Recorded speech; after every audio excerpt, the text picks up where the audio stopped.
And Nathan Zagura, Gerard Cherry, and joining us right now, Assistant General Manager Catherine Hickman joining us tonight. Catherine, thanks for joining us. Thanks for having me. Always great to speak with you guys every year. Yes, ma'am. So you looked at Carson Schlesinger, and what were you guys seeing?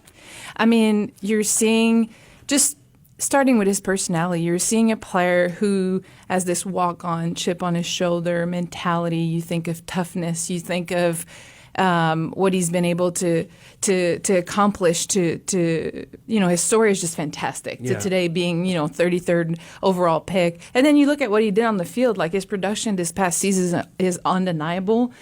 He's been a really strong contributor on special teams as well prior to this year. So you're really looking at a very athletic, instinctive, good feel player that's going to be able to make an impact in both phases of the game that we look very much forward to work with. Was there temptation to move out of 33, and was there maybe some also intel that your player might not have been there at 36?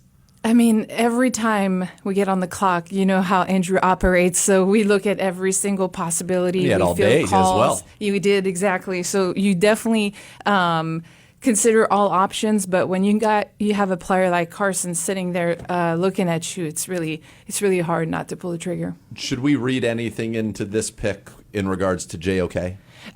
No, like this is really about getting the best player we can get on this football team, and we have wonderful coaches that are going to find a way to maximize all of these players' strengths. Is he a Mike in our eyes, or is he a Will? I think what's beautiful about him is his versatility. So you will be able to offer flexibility at multiple positions, and I think that's also a beauty of what Coach Tarv is doing, is making sure that he prepares these guys for all positions. So I'd say like everything's on the table at this point. Gerard. Yes, and obviously we got a running back with the second pick in the second round. What was the thought process behind? Because one would say, why not Henderson as opposed to Judkins? What's the difference between you guys and your evaluation? Yeah, both tremendous players. I think when we were looking at their style, their skill set, and what we were looking to bring here in terms of it adding to our room, Quinchon was just a natural fit, and really someone that's going to bring physicality, toughness, and someone that has value on third down as well.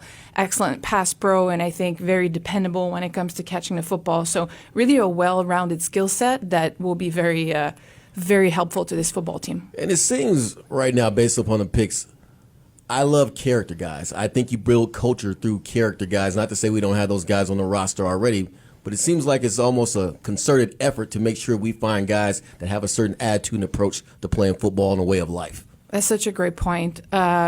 We're building a team, not collecting talent, and Right. The character is a huge part of that. We want to bring tough and competitive players here. We want to work hard, and those are all things that we're looking for when we evaluate these prospects holistically, and so far we're just fortunate that they all have those qualities. I got two big picture questions for you. The first is, it feels like Mason Graham, Schlesinger, Judkins, these are physical players. Are we trying, was that something that said we need to become a more physical football team? I think we are, but I mean, hey, this is the AFC North. Like, there's Right. nothing but physicality in our division. So we have to remain tough and competitive. So I think to me is really adding to our core of players and making sure those remain our core values when it comes to how we want to play the game. We got to be physical. And then the second was just looking at how this has played out. I don't think I'm overstepping. It feels safe to say that you guys were not enamored with the quarterback selections. It is obviously a massive need for this football team. You picked at 5, you picked at 32, you picked at 36. A quarterback has not been selected. What's kind of the plan for fans at that position, given that we didn't opt to take one with one of those picks?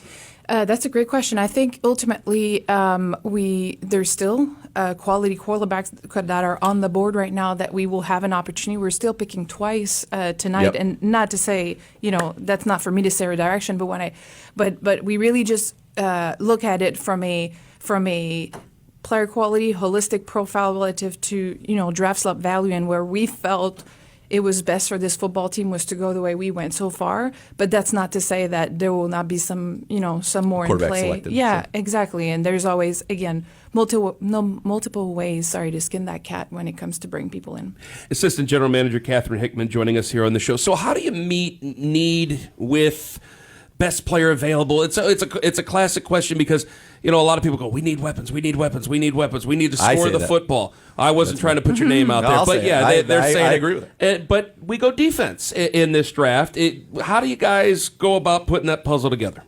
I mean, when you think of Jim Schwartz defense, I mean, we have an excellent unit. Our D line is the engine of our defense on that side of the ball. So when you have a player like Mason that's right there available for you, the impact that he can make in this scheme is invaluable. And really, like, you win games with all sides of the ball. And we just think that adding as many high impact player on our football team was the best way to go moving forward.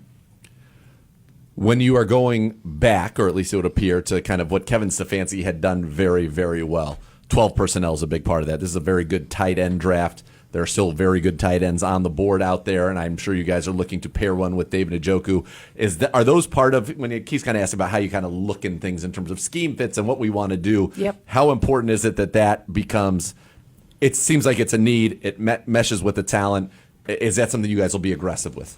I mean, especially when it's that deep of a class. When you think of the running back class this year, you think of the tight end class, you just said it, there's a few excellent candidates that are still on the board right now. So it gives you some nice optionality when you head into the third round to think about, what's best available. And to your point, fill a need as well, because to your question earlier, those are very, very, you want to draft obviously for the future development best available, but it's very close to what you need to do as well to win in the short and in the long term. Can we expect maybe some more movement? We do a lot. There's usually a lot of movement in this part of the draft with the Cleveland Browns. I will steal Andrew's line, never say never, and you know how he operates. That's good. Catherine, thank you so much for the time. Good luck the rest of the night. Thank you. Catherine Hickman, Assistant General Manager, joining us on the show. When we come back,